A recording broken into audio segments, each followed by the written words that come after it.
Olá a todos, vamos dar início à nossa quarta aula da disciplina de análise de sinais e sistemas. E como a gente já vem falando, a ideia é formar um conjunto de conhecimentos que vão ser a base da disciplina.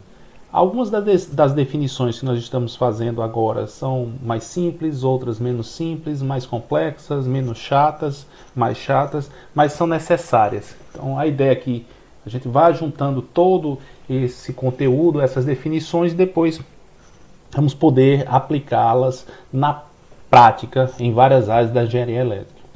Então hoje, em particular, a gente vai fazer algumas definições de sinais discretos e contínuos. Em particular, nós vamos observar que um sistema contínuo ele é definido por uma equação diferencial, enquanto que um sistema discreto ele é definido por uma equação de diferença. E além disso, vamos falar de várias propriedades que são importantes de sistemas.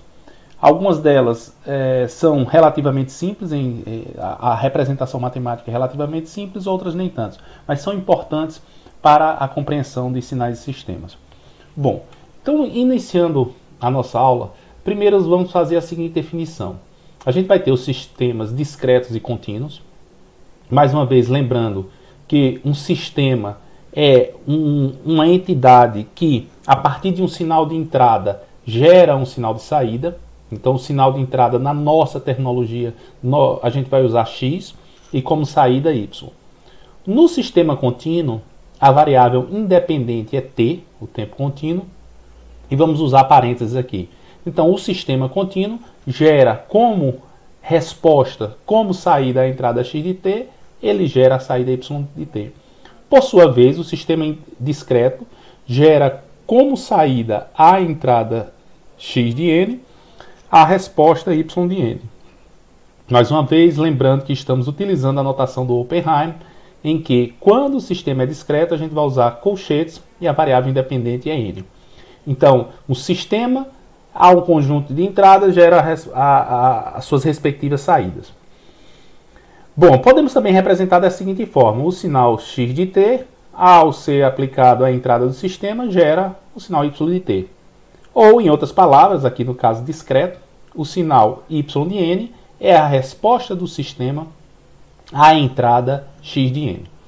Vamos agora fazer alguns exemplos, né? Então vamos ver como alguns exemplos de situações que já foram conhecidas por nós. Aqui a gente tem um circuito RC, elas podem ser enquadradas na teoria de análise de sistemas, ou seja, dado um sinal de entrada, gera-se um sinal de saída. O sistema gera um sinal de saída. O sistema vai transformar o sinal de entrada no sinal de saída. Então veja, aqui temos o primeiro exemplo, um exemplo de sistemas, num sistema contínuo, em que nós temos um circuito RC série. Então a gente tem uma fonte aqui, o VS vem de source, e temos uma fonte de tensão que está ligada em série a um resistor com um capacitor. Então veja, a corrente que passa no resistor e no capacitor é a mesma, e eu vou olhar esse circuito elétrico como um sistema da seguinte forma. O VS, a tensão de entrada, o VS de T, é a entrada do sistema. E a saída vai ser o VC de T, ou seja, a tensão no capacitor. Então, como sinal de entrada, eu tenho o VS e como sinal de saída, o VC de T. Então, vamos escrever as equações para este sistema. Bom, a lei de Ohm diz que a corrente num resistor, a corrente que atravessa um resistor, é a diferença de potencial dividido pela resistência. Então, a diferença de potencial nesse resistor é a tensão VS de T menos a tensão VC de T. Então, eu tenho VS de T menos VS de T, dividido pela resistência. Mas também essa mesma corrente de T, ela é usada para carregar esse capacitor. Então, a relação corrente e tensão no capacitor é I de T igual a C dVC de T dt. Então eu consegui extrair essas duas equações desse circuito. Bom, como a ideia é relacionar a tensão de entrada, a tensão de saída, o VC de T, com o VS de T, nós vamos substituir o I de T nessa expressão, ou seja, da expressão 1 na expressão 2. Então, substituindo aqui, eu vou ter C dVc de t dt igual a Vs de t sobre R menos Vc sobre R. Escrevendo, ou seja, isolando, como eu quero uma relação entrada-saída, isolando o sinal de saída, nós passamos esse Vc de t para cá, e eu vou deixar o termo da derivada com coeficiente 1, unitário. Então, divide tudo por C. Então, ficamos com dVc de t dt mais o C passa dividindo 1 sobre RC Vc de t, o menos passou para cá como mais, igual a 1 sobre RC Vs de t.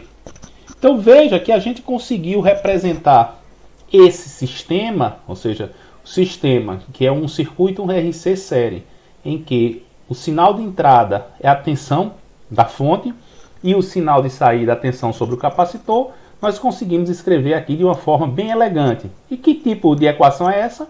Essa é uma equação diferencial de primeira ordem com coeficientes constantes. Aqui nós temos 1 sobre RC e 1 sobre RC. Vamos agora mostrar que essa representação é interessante e pode ser usada em outros tipos de sistemas, totalmente diversos dos primeiros, que é um circuito elétrico. Então o sistema que nós vamos mostrar aqui é um sistema analisando a dinâmica de um automóvel. Aqui é até bom falar um pouco, né? Que é um desenho primitivo de um automóvel. Eu poderia ter pego um desenho na internet, né?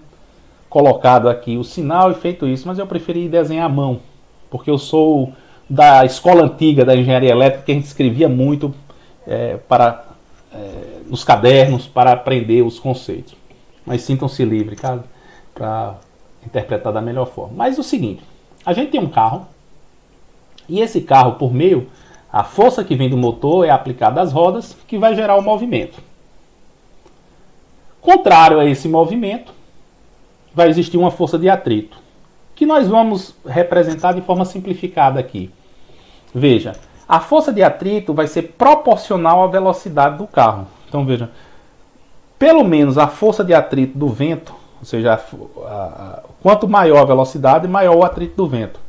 Tanto que procura-se fazer testes aerodinâmicos dos carros para que eles sejam mais eficientes nesse sentido. Então vejam, quando o carro é projetado, normalmente fazem testes em túnel de vento para melhorar a aerodinâmica, ou seja, diminuir o arrasto do carro. Mas o fato é que quanto maior a velocidade, maior o atrito, ou seja, o atrito com o vento, que vai reduzir a velocidade. Então veja, isso vai gerar uma força contrária ao movimento do carro. Então nós vamos analisar a dinâmica da movimentação deste carro, deste automóvel, utilizando F de t sendo a força vinda do motor, ρ vezes V de t é a força de atrito, em que V de t é a velocidade do carro e ρ o coeficiente de atrito. Aqui a gente vai abrir um parênteses só para curiosidade. Como é que a força do motor, como é que é gerada a partir do combustível do tanque? É gerado a energia cinética para movimentar o carro. Basicamente é o seguinte: o motor a combustão, ele tem um cilindro. A esse cilindro coloca-se uma parte de combustível e ar. Então você tem as válvulas de admissão para admitir ar e o bico injetor para injetar combustível nesse cilindro. Essa mistura ela é comprimida. Quando chega a um determinado grau de compressão, que aí depende do motor, do projeto do motor, se é álcool, gasolina ou flex, a vela gera uma centelha. Então essa centelha provoca a explosão da mistura combustível-ar. Então ele empurra o cilindro para baixo. Quando isso, normalmente os motores têm 4 cilindros, ou 3 cilindros, 6, 8, mas normalmente os motores têm 4. Vai gerar uma movimentação do virabrequim. Por meio do sistema de transmissão, essa movimentação vai para as rodas que movem o carro. Então essa é a dinâmica aí do automóvel. Mas indo lá para a segunda série primária, a gente viu que, de acordo com a segunda lei de Newton, a força resultante sobre um corpo é igual à sua massa vezes a aceleração. Aqui ambos vetoriais, né? Mas considerando que o carro está no movimento retilíneo, a gente pode desprezar o vetor e olhar apenas o módulo disso. Então a força resultante nesse caso vai ser o F de T menos ρ vezes V de T, que vai ser igual a massa vezes a aceleração. Só que a aceleração é a derivada da velocidade, dv de t dt. Como eu quero interpretar a força que o carro aplica nas rodas, sendo o sinal de entrada, que é controlada pelo pedal do motorista, e como sair da velocidade do carro, eu vou isolar aqui dv dt igual a 1 sobre m, f de t menos ρ vezes v de t. Trazendo o v de t para cá, para o lado esquerdo da equação, nós vamos ficar com dv de t dt mais ρ sobre m v de t igual a 1 sobre m f de t. E o que a gente observa aqui? Eu tenho novamente uma equação diferencial de primeira ordem com coeficientes constantes. Aqui é um ρ, tá? Ficou parecido um L, mas é um ρ. Então esses dois sistemas com natureza completamente distintas, um era um circuito e o outro a dinâmica de movimentação de um automóvel, a gente conseguiu escrever a relação entrada-saída desses sistemas na forma de uma equação diferencial de primeira ordem desse tipo. dy de t dt mais ay de t igual a 1 dx de t. Então qual é a conclusão que a gente tira disso? Olha, eu posso usar equações diferenciais para analisar sistemas independentemente de sua natureza. Então eu posso ter ferramentas gerais que me deem informação sobre esses sistemas, relação entrada-saída, ou outras, por exemplo, a estabilidade de um sistema. E fazer isso de forma geral, independentemente do sistema. Então essa é uma das vantagens em se representar a dinâmica de sistemas por meio de equações diferenciais. Seguindo a mesma linha que a gente vinha fazendo nas aulas assíncronas, aqui vai ter um exercício. Aqui nós vamos ter um exercício para que vocês resolvam e me enviem pelo SIGA para computar a presença desta aula assíncrona. Então, basicamente, o que eu quero que vocês escrevam é fazer a análise de um circuito RLC série, em que o resistor, o indutor e o capacitor estão em série, relacionando como sinal de entrada o VS, né? A tensão de entrada aqui, a tensão da source, da fonte, e como sinal de saída, a tensão sobre o capacitor. Então, você vai ter a corrente aqui, vai passar pelos elementos. Lembrando que no capacitor, a corrente ia ser dv dt, e no indutor, a tensão V é L di dt. Então, vocês vão escrever a equação diferencial com coeficientes constantes, que governa esse sistema, que é um circuito RLC série. De cara, como eu tenho dois componentes aqui, um capacitor e um indutor, a equação que vai modelar esse sistema é uma equação diferencial de segunda ordem. Ela continua com coeficientes constantes, mas vai ser uma equação diferencial de segunda ordem. Então vocês devem resolver isso e me enviar pelo SIGA. Eu vou registrar a tarefa para vocês fazerem isso. Bom, mais uma vez, indo para o nosso contexto de sinais e sistemas, vamos para o sistema discreto. Então, vejam o seguinte, o saldo em uma conta bancária em que os juros são de 1% ao mês. Então, veja, aqui a gente tem tipo uma conta corrente remunerada, ou seja, tem uma conta poupança, para ser mais preciso. O dinheiro que permanece um mês nessa conta corrente, ele rende 1% ao mês. Então, por exemplo, se você tem R$100 no início do mês, no outro mês, primeiro do outro mês, você vai ter R$101. Então, como é que eu consigo escrever uma expressão que me diga o saldo dessa conta? Então, por exemplo, todo dia primeiro. Então, veja, o saldo nessa conta vai ser o saldo, aqui tem uma coisinha errada, aqui vocês têm que botar N-1, certo? Aqui é N-1, ó, que vem para cá, aqui, corrijam aqui, ó, é N-1, por favor.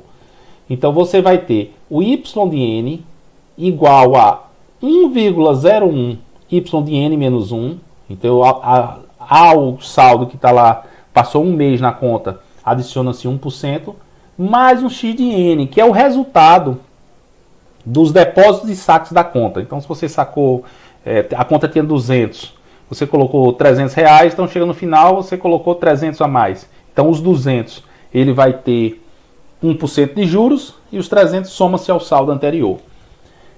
Então essa é a dinâmica, a equação que governa essa conta bancária. Lembrando, ó, corrijam esse ponto aqui para y menos 1.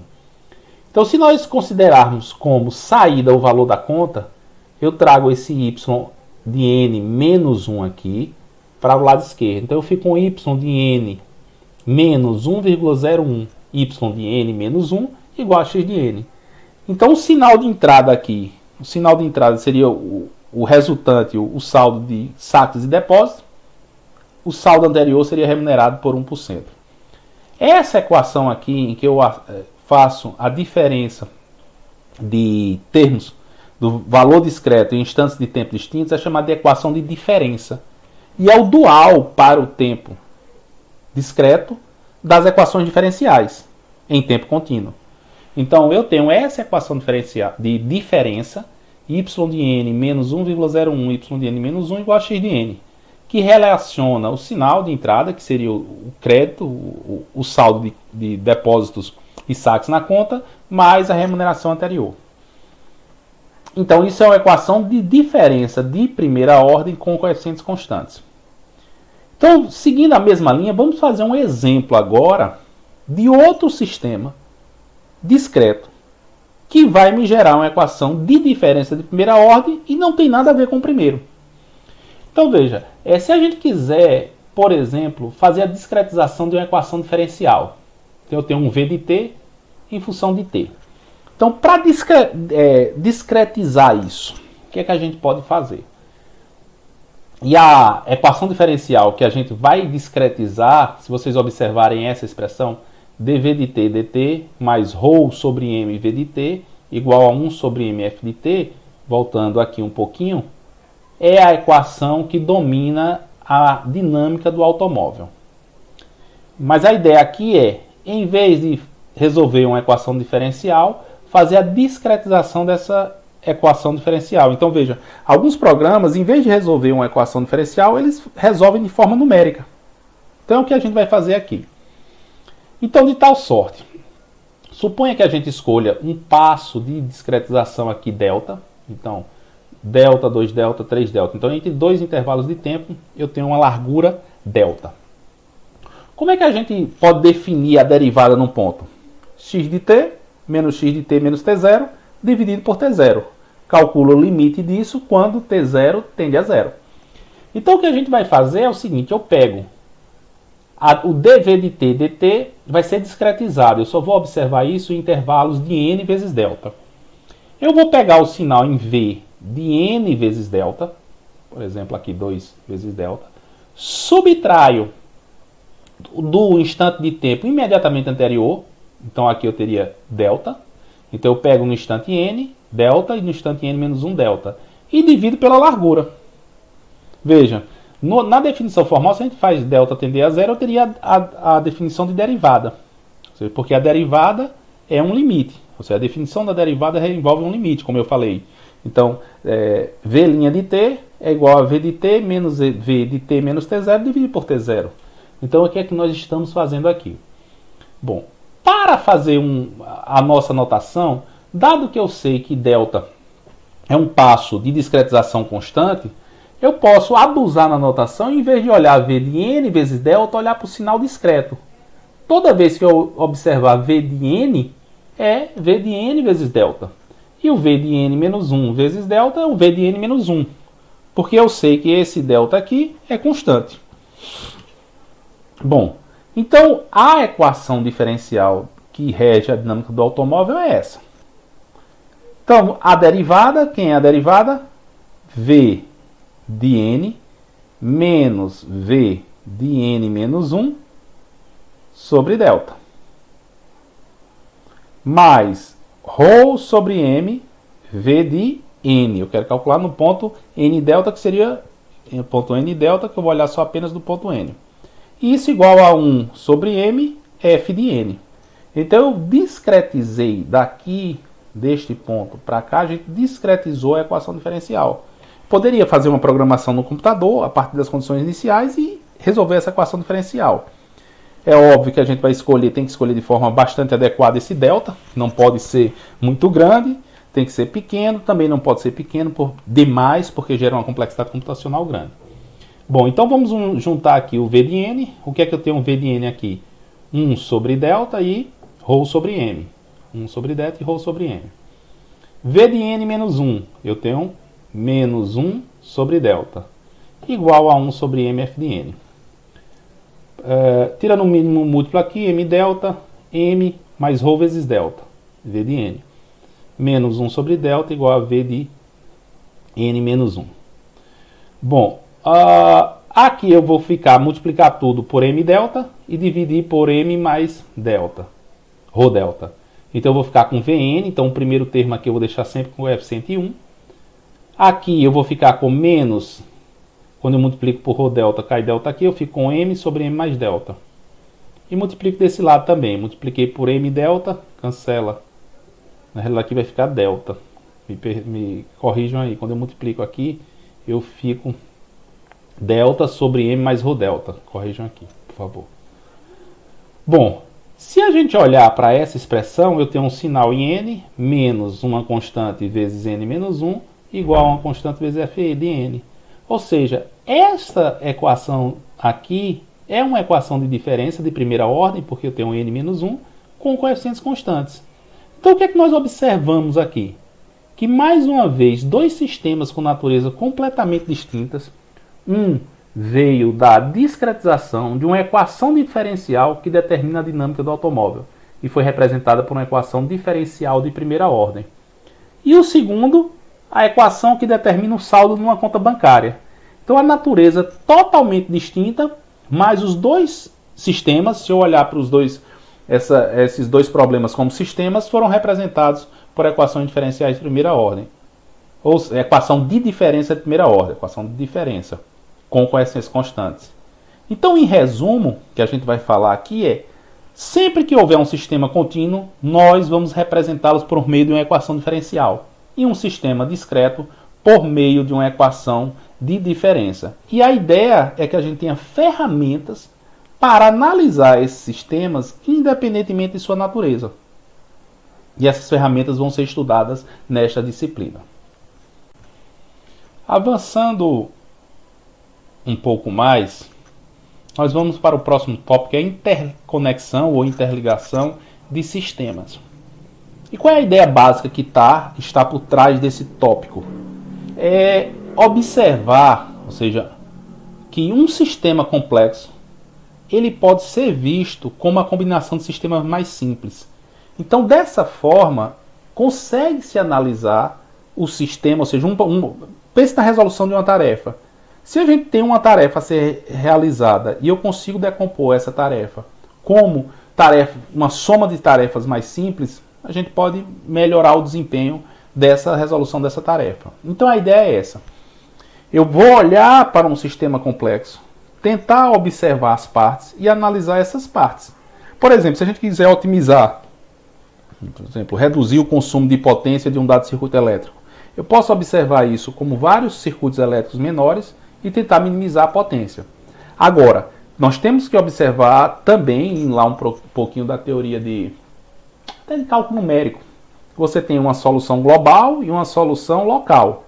Então, às vezes, a melhor solução para uma dada parte do problema não gera a melhor solução para o sistema todo. Então, a gente tem que olhar o sistema por partes, mas sem perder o contexto geral.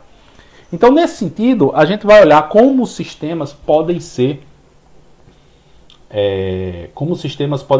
ligados, ou seja, um sistema mais complexo pode ser formado pela combinação de sistemas mais simples. Então, a primeira sistema de ligação ou interconexão que a gente vai falar é a interconexão em série, também chamada em conexão em cascata.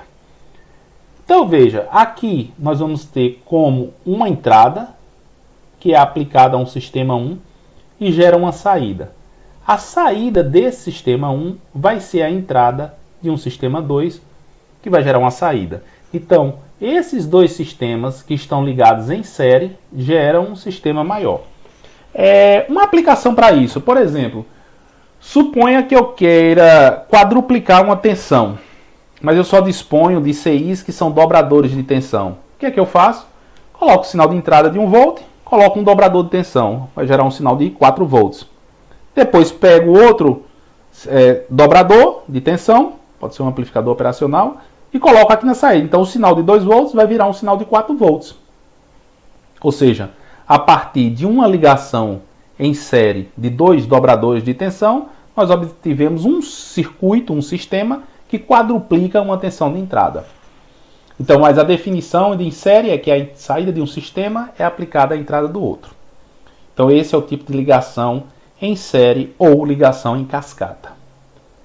O outro tipo de ligação é o chamado de ligação em paralelo.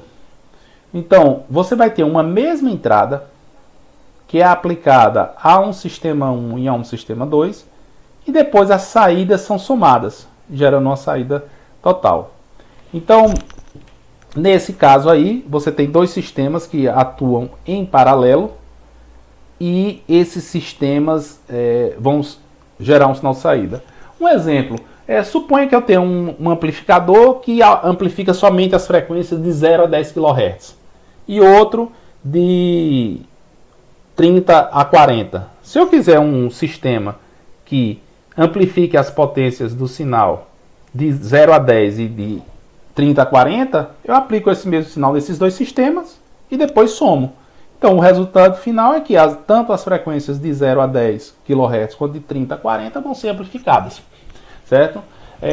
Em termos de programação, quando a gente fala em paralelismo, você pega um problema mais complexo, vê as tarefas que podem ser feitas em paralelo, e essas tarefas são feitas de forma simultânea. Como elas são feitas de forma simultânea, você vai ganhar no tempo final do processamento, em que um sistema de série você não ganha, porque esse sistema só pode começar a processar a saída quando ele estiver disponível. Aqui não, você tem uma entrada que sofre processamento simultâneo e depois são somadas. Então esse tipo de ligação aqui é chamada de ligação em paralelo. Mas é óbvio, né, que um sistema complexo pode ser feito e observado como várias interligações. Por exemplo, o que o Oppenheim chama de sistemas combinados.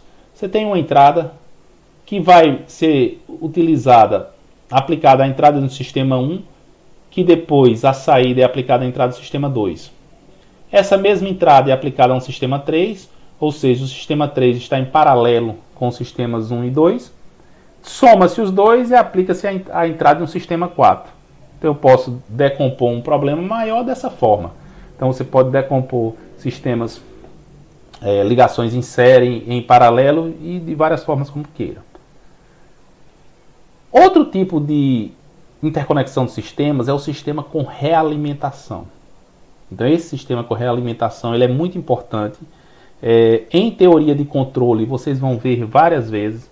Em eletrônica vocês também vão ver os conceitos de sistemas realimentados.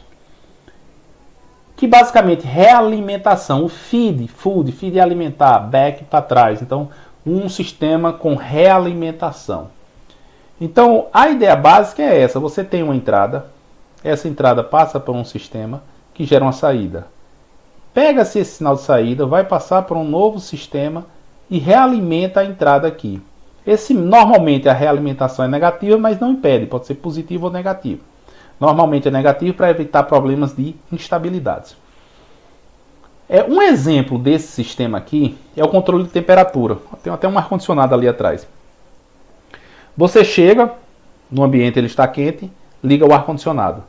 O compressor começa a funcionar com potência máxima, indo em direção à temperatura que você quer atingir.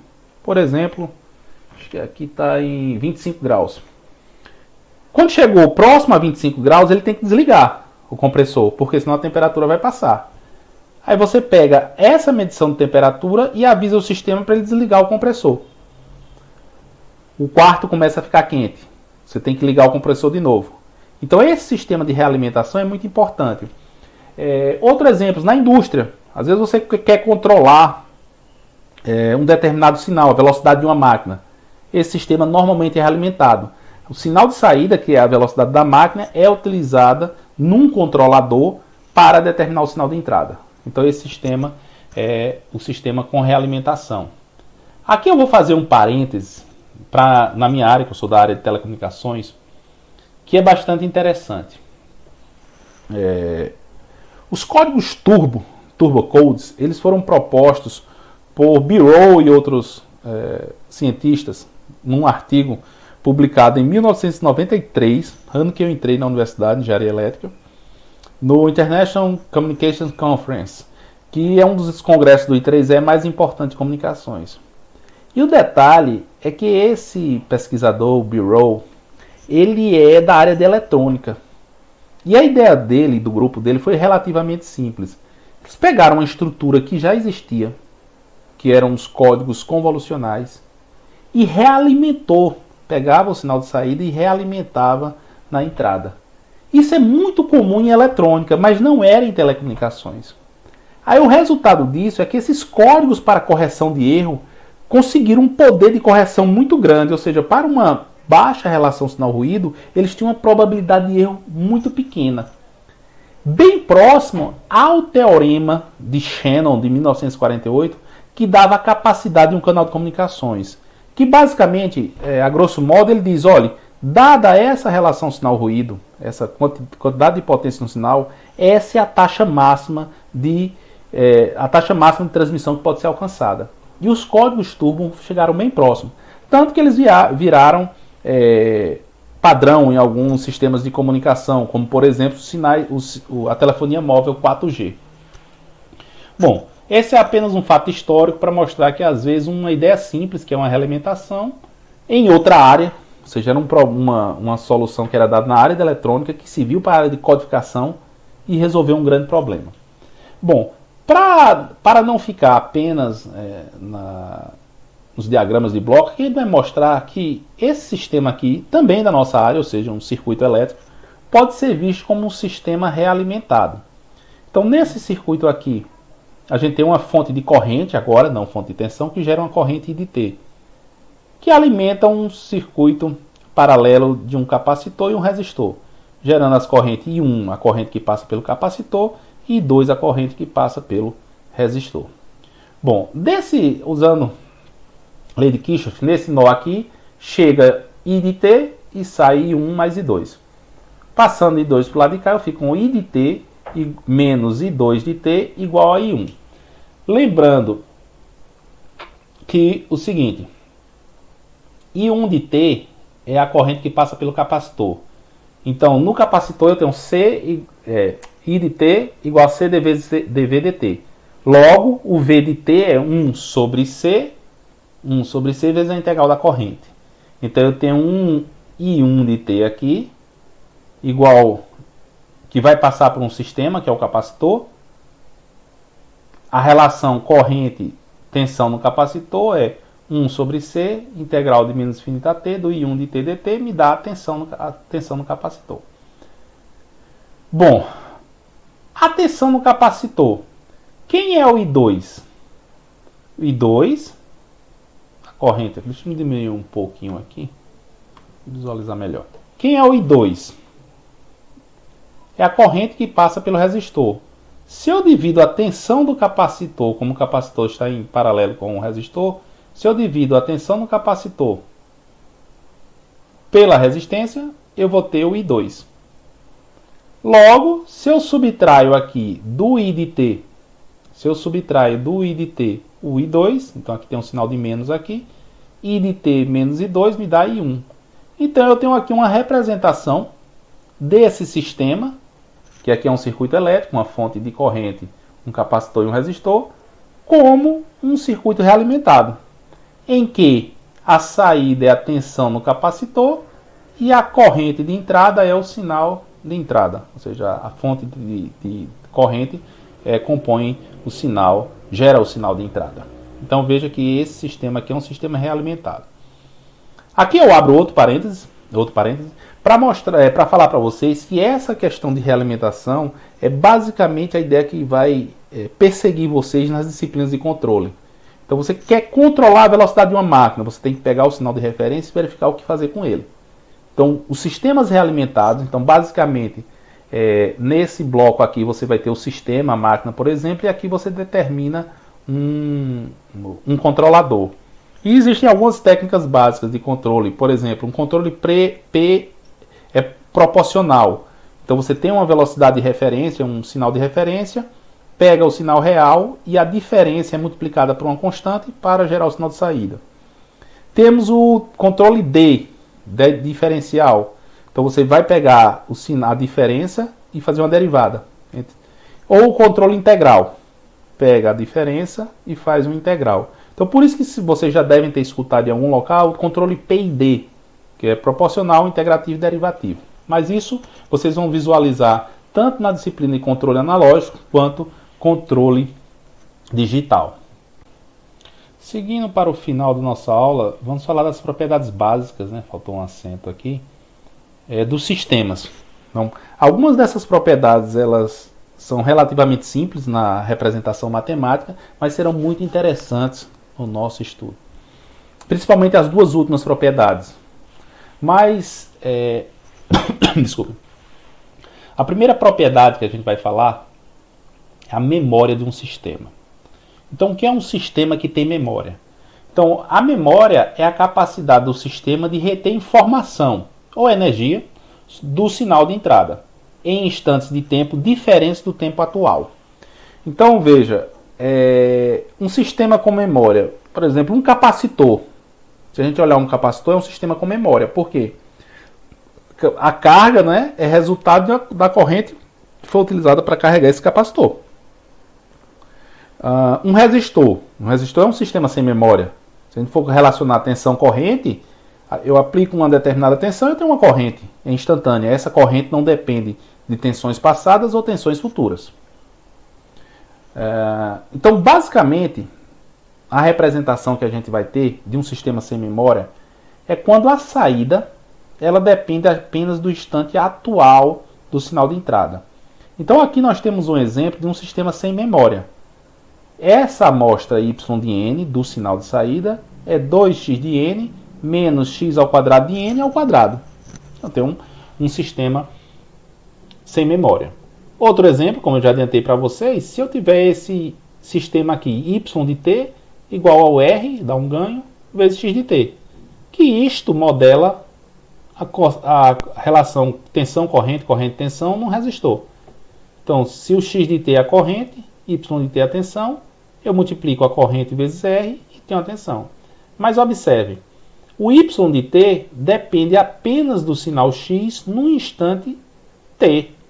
Então esses dois sistemas aqui são sistemas sem memória. E sistemas com memória? Veja, o sistema com memória, o Y de n igual ao x de n menos 1, que isso representa o atraso de uma unidade. Veja, o sinal y, que é o sinal de saída no instante n, dependeu do sinal x no instante n menos 1.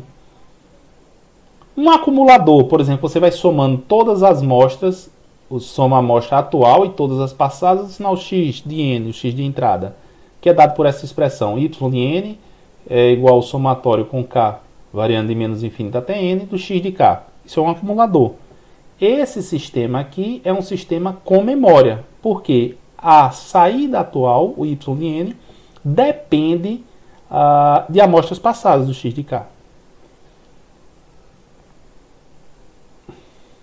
Outro exemplo, quando eu tenho uma tensão corrente num capacitor. Então, a corrente é 1 sobre C, integral de menos infinito até t, da tensão. Então, veja, como eu tenho essa integral de menos infinito a t, aqui x vai estar, a saída y depende de x anteriores a t. Então, esse sistema é com memória. Na dinâmica do sistema da saldo de uma conta corrente, da mesma forma, o y de n depende dos sinais do y de n menos 1. Esse y de menos 1 é o que tinha lá em todo o passado. Você soma todos os resultados. Então, é o resultado dos meses anteriores multiplicado por 1,01 mais o x de n.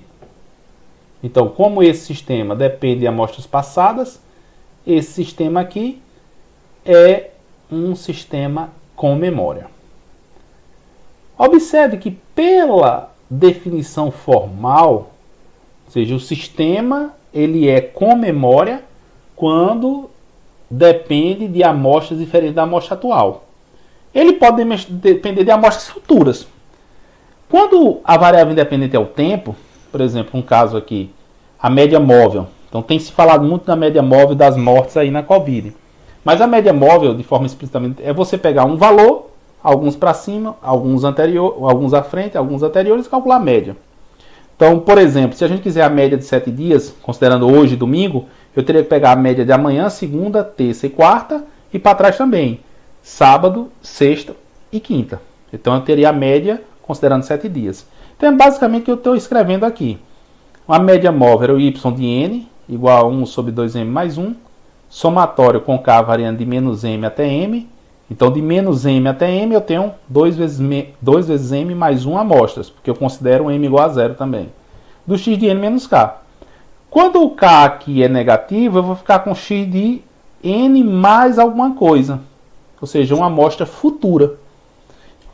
Aí veja, isso pode quebrar um pouco o contrassenso, mas veja, se eu tiver com um sinal armazenado, eu posso pegar esse sinal, estou com o sinal armazenado, eu posso olhar para frente dele e calcular essa média móvel, utilizando valores futuros. Então, olhar amostras futuras de um sinal não é problema quando o sinal já está armazenado. Outro exemplo aqui, e aí mudando um pouco, é uma imagem digital. Então veja, considerando uma imagem digital, que aqui eu fiz um esboço, aqui a gente tem um frame, então considere que seja um quadro da imagem. E cada um desses quadrículos pequenos aqui, quadrados pequenos, é um pixel. Então pixel vem do inglês picture element e é apenas o elemento da foto, do quadro. Então é a menor definição de uma imagem. Então os pixels aqui estão representados dessa forma. E o filtro da média 3 por 3, ele é dado por essa expressão. Então eu vou somar, é dado por essa expressão, eu vou calcular a média do valor de pixel de cada um dos pixels na vizinhança do pixel que eu quero calcular a média. Então, falar a média, né? Por exemplo, cada pixel desse, ou seja, numa imagem em tom de cinza, é um número entre 0 e 255. Utilizando imagens coloridas, eu tenho uma representação que pode ter 3 componentes. RGB, que seria Red, Green and Blue. Vermelho, verde e azul. Então, calcular a média disso é calcular a média dessas componentes. Quando eu falo de 0 a 255, é porque cada componente ela é codificada em 8 bits. 2 elevado a 8, 256. Só que eu uso 0, então vai de 0 a 255. Então, nessa imagem digital, se considerarmos a variável independente a posição, eu posso ir olhar para frente e para trás sem problema nenhum. Então, por exemplo, esse pixel aqui, o cálculo da média móvel dele é somar a amplitude desses 9 pixels e dividir por 9. Tá? Mas o fato é que um sistema com memória, a amostra de saída atual depende não somente da amostra atual do sinal. Depende de outras amostras, podem ser passadas ou futuras. Outra propriedade bastante interessante de sistemas é a inversibilidade ou invertibilidade, algumas pessoas chamam dessa forma. Que consiste basicamente no seguinte: você tem um sinal x de n, que ao atravessar um sistema gera um sinal y de n.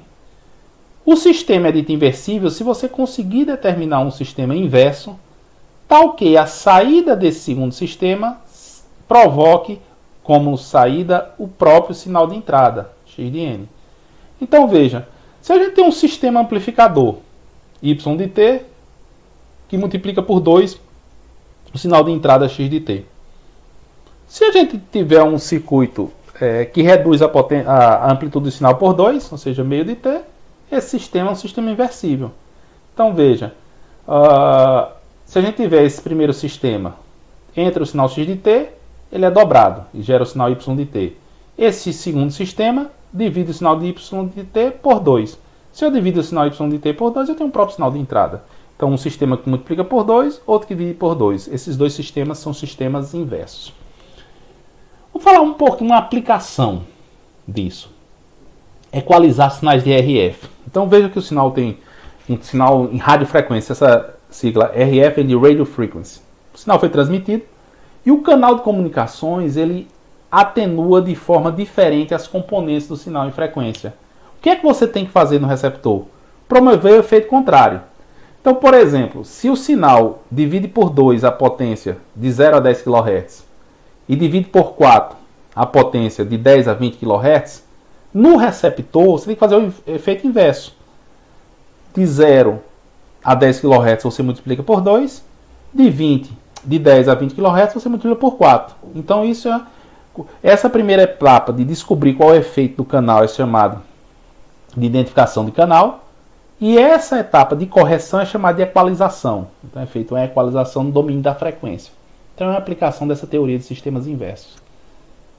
Aqui nós temos outro exemplo que o acumulador. O que é um acumulador? Ele vai somando amostras do sinal e somando isso, acumulando. Como é que eu posso construir um sistema inverso? Ou seja, dado um sinal na saída de um acumulador, gerar o sinal de entrada que foi colocado aqui. Da seguinte forma. Eu tenho um sinal Y de N, somatório com K variando de menos θTN do X de K. Então ele soma todas as amostras do sinal até a amostra presente e gera como sinal de saída. Se a gente decompor esse somatório em duas parcelas, a amostra atual, X de N, que está aqui, e todas as passadas, a soma anterior, então eu vou somar K variando de menos θN, é o X de N menos 1, o Y de N menos 1. Então, de tal sorte que o X de N é suficiente a gente pegar duas amostras consecutivas do sinal de saída do primeiro sistema e subtraí-las. Então, se eu tiver um sinal X de N aplicado à entrada de um acumulador, eu gero Y de N. Se esse sistema aqui fizer a subtração, a diferença da amostra de duas em duas amostras do sinal, o sinal volta ao sinal original. Então, esse sistema aqui, Y de N menos Y de N menos 1, é o sistema inverso do acumulador. Bom, outra propriedade interessante dos sistemas é a causalidade. Então vejam, um sistema é dito causal se a saída apenas depende dos valores presentes e ou passados do sinal de entrada. Em outras palavras, a saída não depende de amostras futuras do sinal de entrada. Esse princípio a gente chama que é um sistema não antecipativo. E exemplos disso, né? O circuito RC. O circuito RC, a carga, a tensão de saída no capacitor depende apenas da amostra atual, da corrente, e de amostras passadas. Você vai fazer uma integral. O automóvel, ele só começa a andar depois que você aperta o acelerador. Antes disso ele não anda. Se a gente olhar o conjunto, eu já mencionei esse exemplo para vocês, interruptor-lâmpada. Você aperta, aciona o interruptor, gera-se uma corrente que vai passar pela lâmpada e ela acende.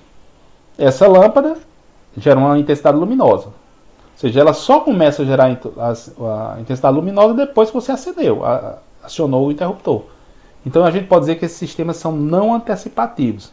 São sistemas causais. Certo? Então os exemplos aqui dos sistemas causais, eu falei dos sistemas, nós vamos ver algumas equações. Vamos ver aqui de algumas equações de sistemas não causais. Por exemplo, a primeira diferença aqui, um X de N menos X de N mais 1. Ou seja, eu tenho uma amostra futura do sinal, ou seja, esse Y de N aqui depende de uma amostra futura. Então, é um sistema não causal. Esse sistema que provoca um avanço no sinal Y de t igual a X de t mais 1, também é um sistema não causal. Certo? Esse sistema não causal, eles não podem ser fisicamente realizáveis. Certo? Ou seja, eu não consigo determinar qual é a temperatura de amanhã com exatidão. A gente pode fazer uma previsão, mas não existe certeza. Veja uma coisa, o sistema causal, ele não depende de amostras futuras. Veja, e um sistema sem memória não depende de amostras nem passadas nem futuras. Então, todo sistema sem memória é causal. Bom, a causalidade, como eu mencionei, ela não é restrição importante quando o tempo não é uma variável independente. No processamento de imagens, você viu que eu posso andar naquela imagem em função das coordenadas. Ou então quando os sinais foram previamente gravados. Um exemplo, um sinal de voz, sinais meteorológicos, ações. Então a média móvel, mais uma vez, aqui é um y de n, 1 sobre 2m mais 1, somatório com k variando de m até m, no x de n menos k. Então veja, quando m é negativo, você vai ficar com x de n mais k aqui. Então esse sistema aqui, a média móvel, é não causal. Então veja, eu posso utilizar a média móvel, então inclusive a média móvel, ela implementa um filtro passa baixa, ou seja, ela tira as componentes de alta frequência.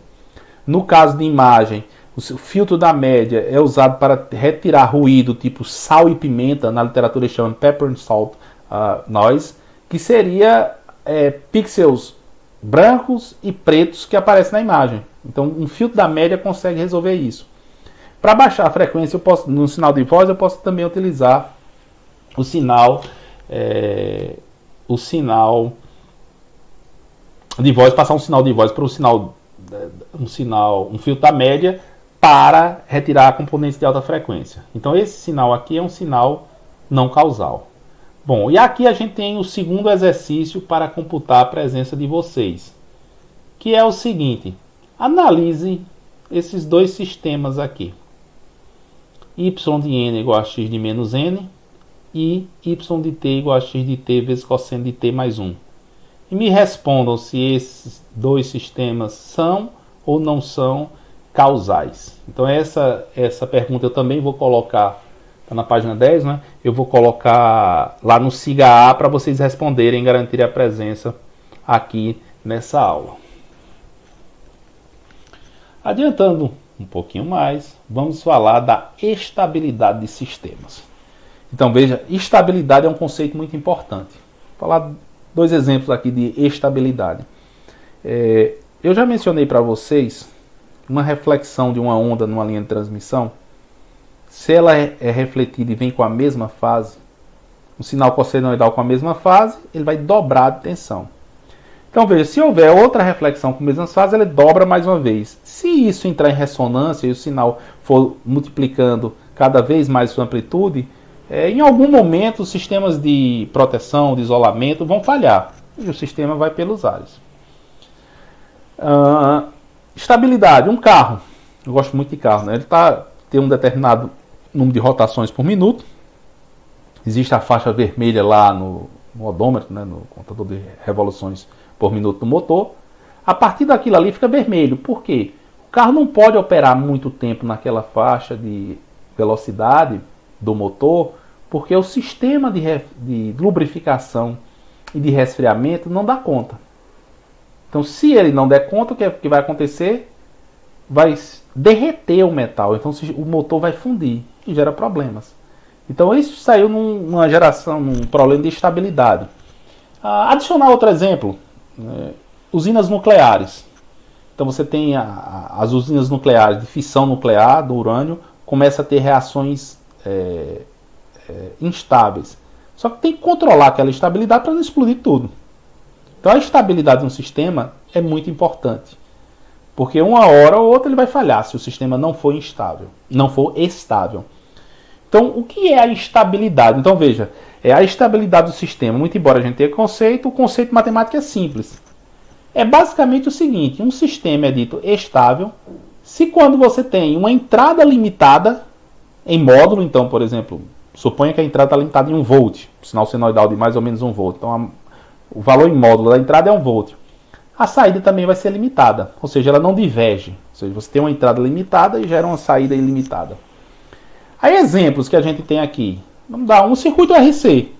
Se você aplica um sinal de entrada de 2 volts, a maior saída lá sobre o capacitor é 2 volts. Não tem como gerar 4 volts. Então, é um sistema estável. Então, eu tenho um sinal de entrada menor do que um valor L, a saída vai ter um limitante também. Outro exemplo de um sinal limitado: y de t igual a 2x ao quadrado de t mais 3x de t mais 1.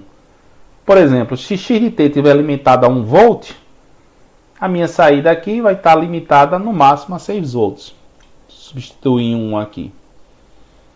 Agora, sistemas instáveis. Alguns exemplos de sistemas instáveis. Por exemplo, esse acumulador.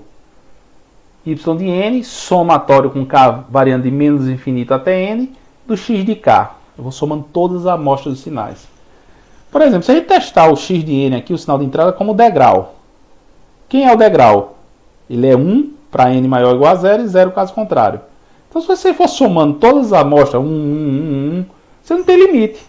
Por exemplo, substituindo o de n aqui, o y de 0 é 1, o y de 1 é 2, o y de 2 é 3, e por aí vai. Sem limite. Muito embora o sinal de entrada seja limitado à amplitude 1. Então, o acumulador é um sistema instável. O sistema y de t é igual a t vezes x de t. Mais uma vez, se t é limitado a 1, t vezes 1 é limitado. Quando t vai aumentando, ele também vai aumentando. Então, isso daqui caracteriza um sistema instável. Outro sistema instável, y de n é igual a 1 sobre x de n. A gente poderia pensar que ele era um sistema instável, mas se x de n tender a 0, ou for 0, 1 sobre 0 é infinito. Então você teria um sinal de entrada limitado e a saída ilimitada.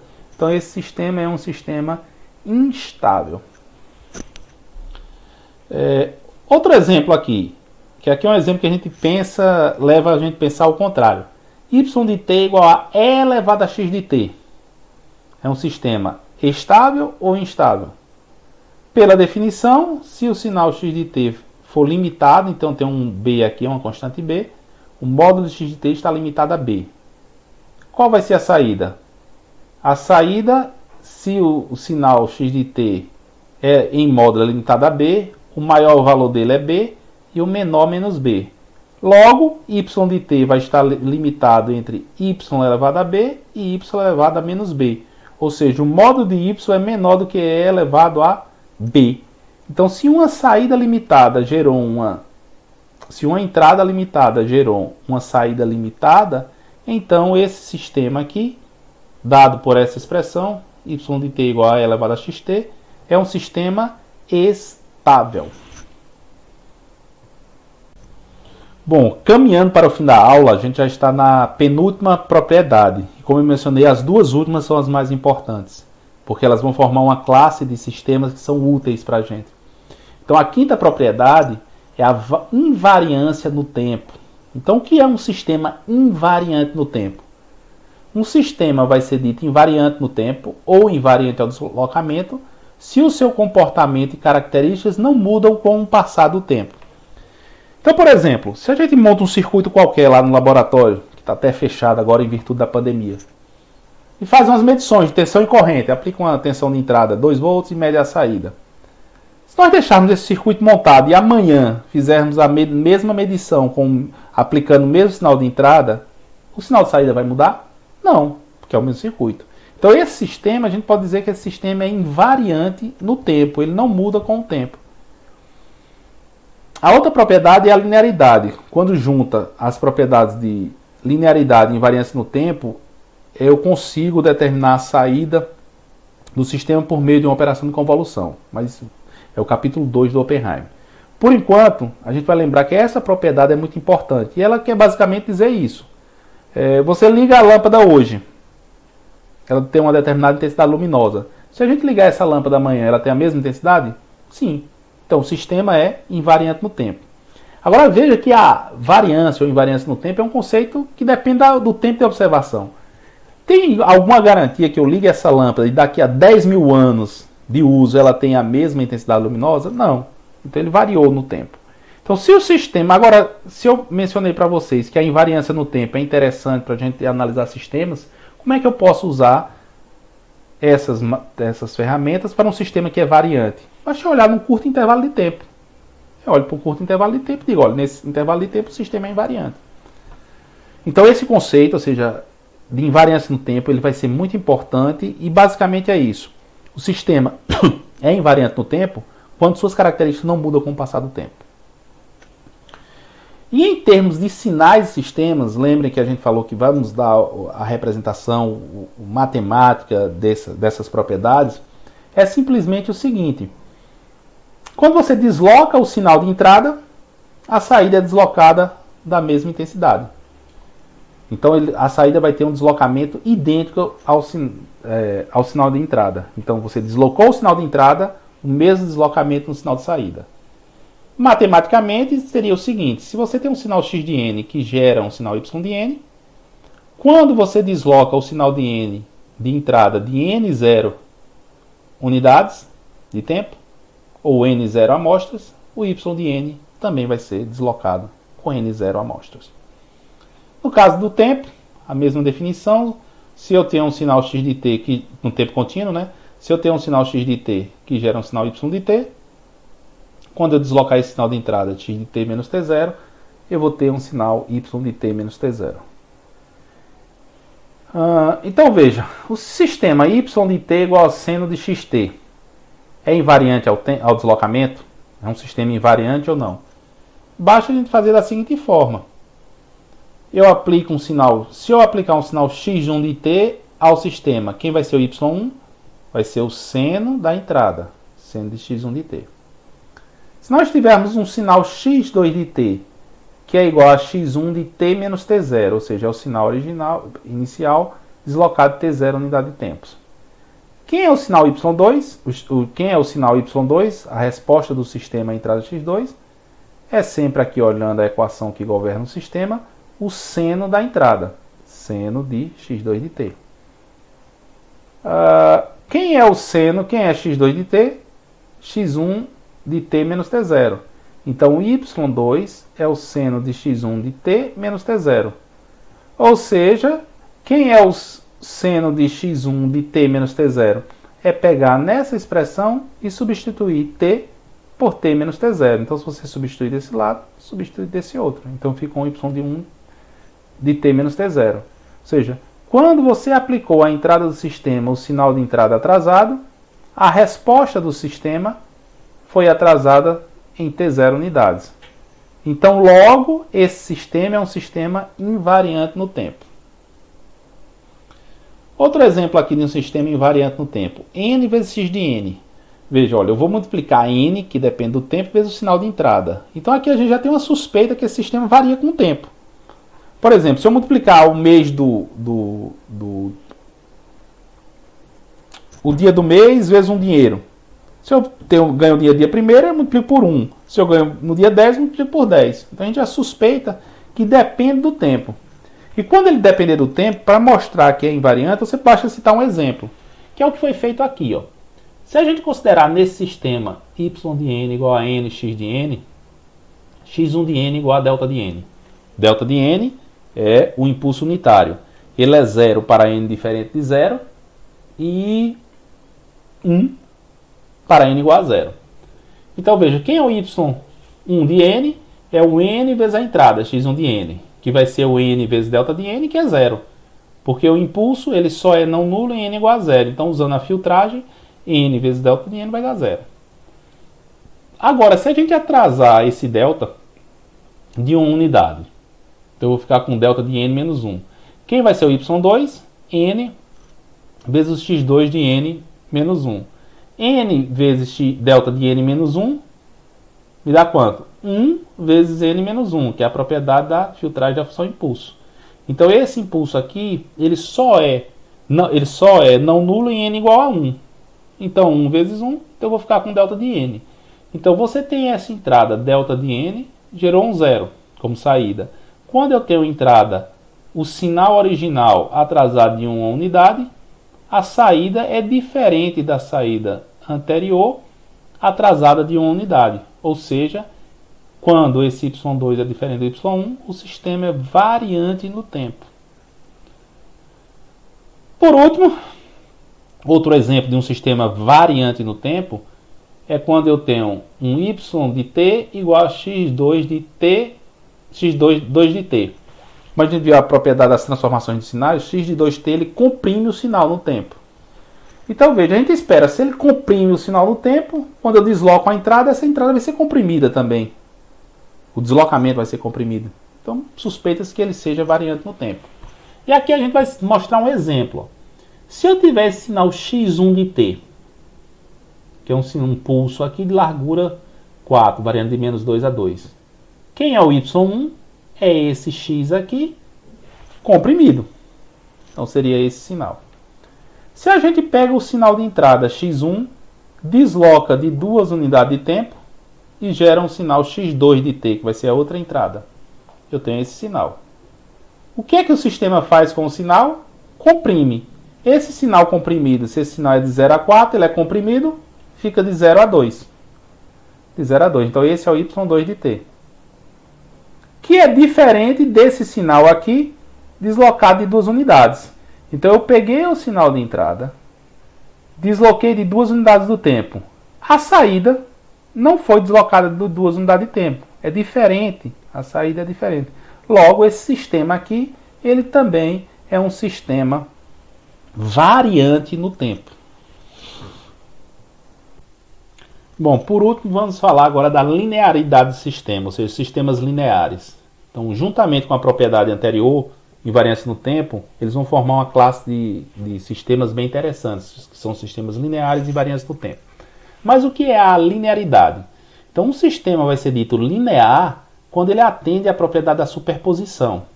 Ou seja, a resposta do sistema a uma soma ponderada de entradas é uma soma ponderada de saídas individuais. Então, essa é a definição do sistema linear. Matematicamente, se a gente tiver aqui, ou seja, uma representação matemática, x, quando eu tenho y1, é a resposta do sistema ao sinal x1 de t, e y2 de t, a resposta do sistema ao sinal x2 de t. O sistema vai ser dito linear quando ele for aditivo e homogêneo. O que é isso? Quando eu tiver duas entradas individuais, a saída desse sistema, a soma de duas entradas, é a soma das saídas individuais. Então isso eu digo que o sistema é aditivo. E quando é que o sistema é homogêneo? É quando você multiplica a entrada por uma constante, a saída é multiplicada pela mesma constante. Quando o sistema ele atende a essas duas propriedades, de aditividade e homogeneidade, o sistema é linear. E você pode aplicar o princípio da superposição. Certo? Então veja, aqui essas duas propriedades que a gente combina, aqui no caso discreto, eu tenho um sistema cuja resposta é yn quando a entrada é x de n. Se a gente consegue escrever esse sistema, essa entrada, da forma o somatório em k de ak vezes x de k, a saída vai ser o somatório em k de ak vezes y de k, em que y de k é cada uma das respostas individuais. Ou seja, quando eu tenho uma soma ponderada de entradas, a saída é uma soma ponderada das saídas individuais, utilizando os mesmos pesos, que aqui são os AIs. Bom, uma importante consequência da propriedade da superposição é que o sistema é linear quando se tiver uma entrada nula, a saída também é nula. Observe isso. Então você tem um sistema linear, dado um sinal x de n, gera um y de n. Se a gente multiplica o x de n na entrada por zero, eu vou ter uma entrada nula. Se eu multiplico, como o sistema é linear, multiplicou a entrada por uma constante, a saída tem que ser multiplicada pela mesma constante. 0 vezes y de n dá 0. Então, a resposta do sistema a uma entrada nula é uma saída nula. Então, todo sistema linear vai obedecer isso. E aqui a gente tem alguns exemplos. Vamos verificar. Por exemplo, y de t igual a t vezes x de t. Esse sistema é linear? Bom, para saber isso, eu tenho que verificar se o sistema é aditivo e homogêneo. Atendendo a essas duas propriedades, o sistema é linear. Então, para isso, eu vou considerar a entrada x1 de t, que gera um sinal y de t. Uma entrada x2 de t, que gera como saída um sinal y2 de t, que é dado por t vezes x1 e t vezes x2 de t. Vamos verificar se o sistema é aditivo. Então, para verificar se o sistema é aditivo, eu considero um sinal x3, que é a soma de x1 mais x2. Quem é o y3? Y é sempre t vezes x. Então, y3 é t vezes x3. Mas quem é x3? x1 mais x2. Distribuindo esse somatório, eu fico com t vezes x1 mais t vezes x2. Quem é t vezes x1? y1. Quem é t vezes x2? y2. Ou seja, y3 é y1 mais y2. Então, esse sistema é aditivo. Quando a entrada é uma soma de amostras individuais a saída é a soma das saídas individuais. Vamos verificar agora se esse sistema é homogêneo. Você tem um x de 4, x4 de t, que é a vezes x1 de t. Quem é o y4? É t vezes o sinal de entrada, t vezes x4 de t. Substituindo x4, t vezes a vezes x1 de t. Eu coloco o a aqui, t vezes x1 é t vezes x1, t vezes x1 é y1 de t. Então, aqui eu vou ficar com a vezes y de t. Y4 é a vezes y1. Ou seja, quando a entrada foi multiplicada pela constante a saída também foi multiplicada pela constante a. Ou seja, a homogeneidade foi satisfeita. Esse sistema é homogêneo. Quando o sistema é aditivo e homogêneo, ele é um sistema linear. Então, esse sistema Tx de t é um sistema linear. Caminhando um pouco mais, vamos falar agora do sistema y de t igual a x ao quadrado de t. Mais uma vez, eu crio duas entradas, x1 de t e x2 de t. y1 e y2 de t é a entrada ao quadrado, que é o que tem escrito aqui. E vamos verificar a propriedade da aditividade. Geram um sinal de entrada x3 e somo x1 mais x2. Quem é o y3? y3 é o sinal de entrada ao quadrado, x3 ao quadrado. Mas quem é x3? x1 mais x2. x1 mais x2 ao quadrado. Quadrado do primeiro termo, duas vezes o primeiro pelo segundo, mais o quadrado do segundo. x1 ao quadrado é y1. x2 ao quadrado é y2. Então, y3 é igual a y1 mais 2x1, x2 mais y2. Que é diferente de y1 mais y2, por causa desse termo. Logo, esse sistema aqui não é aditivo. Se ele não é aditivo, esse sistema é não linear, ou seja, não é linear ou não linear. Bom, e agora para um caso discreto, y de n igual a 2x de n mais 3. Esse sistema, ele é linear? Vamos fazer a mesma coisa. Se eu tiver uma entrada x1, quem é o y1? 2x1 mais 3. Para uma entrada y2, x2, quem é o y2? 2x2 mais 3. Gera uma terceira sinal de entrada, que é a soma dos outros dois, x1 mais x2. Quem é o y3? É duas vezes o x3 mais y3. Quem é o x3? x1 mais x2. Aí aqui eu separo 2x1 mais 3, 2x1 mais 3. Quem é 2xn? 2xn, 2xn é y2 menos 3. y2 menos 3. Ou seja, o y3 é o y1 mais o y2 menos 3. Teria que ser igual. Como o y3 é diferente da soma das saídas individuais, é um sistema não linear. Esse cálculo aqui nem precisaria ser feito, porque nós falamos para vocês que a resposta de um sistema linear a uma entrada nula é uma saída nula. Se a gente coloca esse sistema aqui, uma entrada nula, x igual a 0, qual vai ser a saída? 3, que é não nulo. Então esse sistema tem resposta não nula para uma entrada nula, ou seja, é um sistema não linear. Veja que quando o sistema é linear, uma entrada nula gera uma saída nula. Nem sempre, quando a entrada é nula, e a saída é nula, o sistema é não linear. Veja aqui, esse caso. Quando a entrada é nula, a saída é nula. E o sistema não é. E esse sistema não é linear. Esse caso aqui está ok também. Os dois são não lineares. Mas esse caso, y de t igual a tx de t. Esse sistema, quando a entrada é nula, a saída é nula também, mas ele é linear. Então veja, todo sistema não é linear, quando a entrada é nula, a saída é nula. Mas nem sempre, quando a entrada é nula e a saída é nula, o sistema é não linear. E esse aqui é um exemplo. Esse sistema é um sistema linear, que quando eu aplico x de t igual a 0, a saída é 0, mas ele é linear. Esse caso aqui se você aplica a entrada 0, a saída é 0, mas ele é não linear.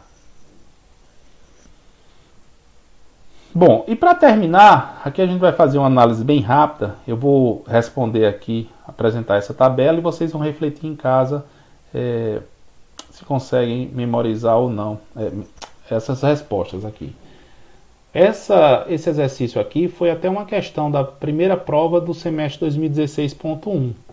Lembrando para vocês, né, eu gosto sempre de fornecer as provas resolvidas, porque aí eu tenho que preparar novas questões. Então esse gabarito está lá naquele conjunto de provas que eu mandei para vocês. Bom, veja o seguinte, aqui a gente vai verificar primeiro se o sistema é linear ou não.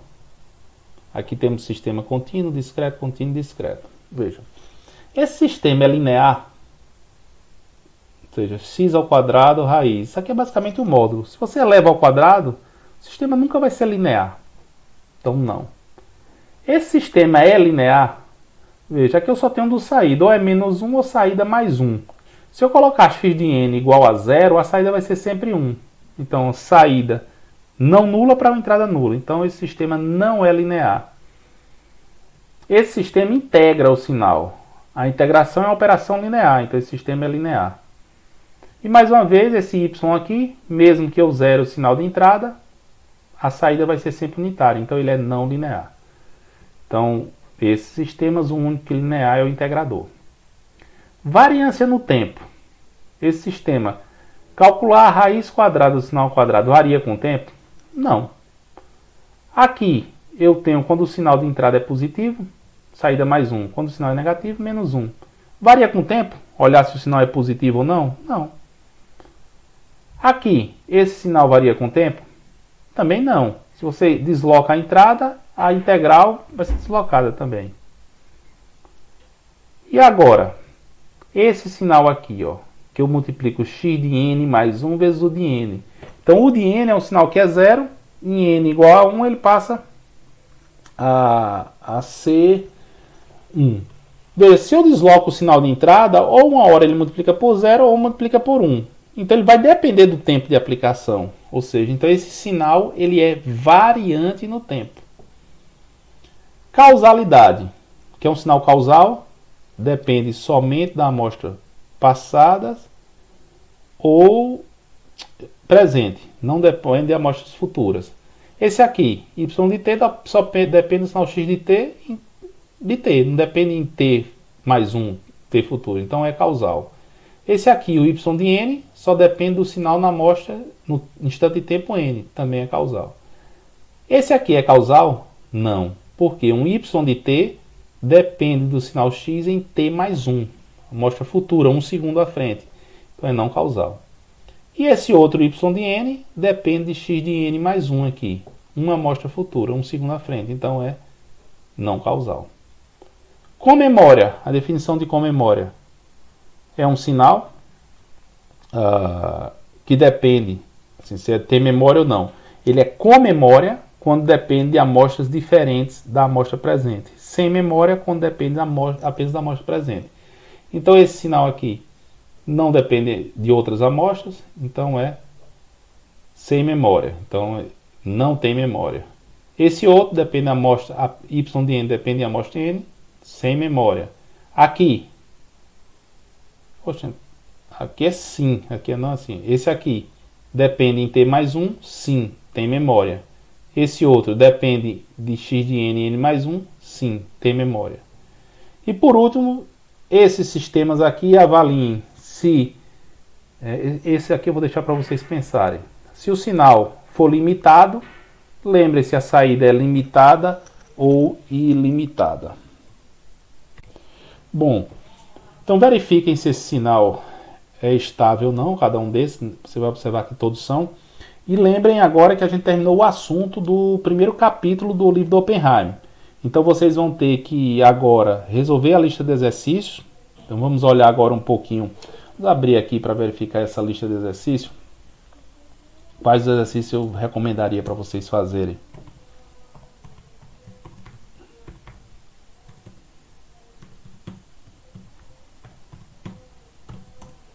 Então a gente tem a lista de exercício aqui.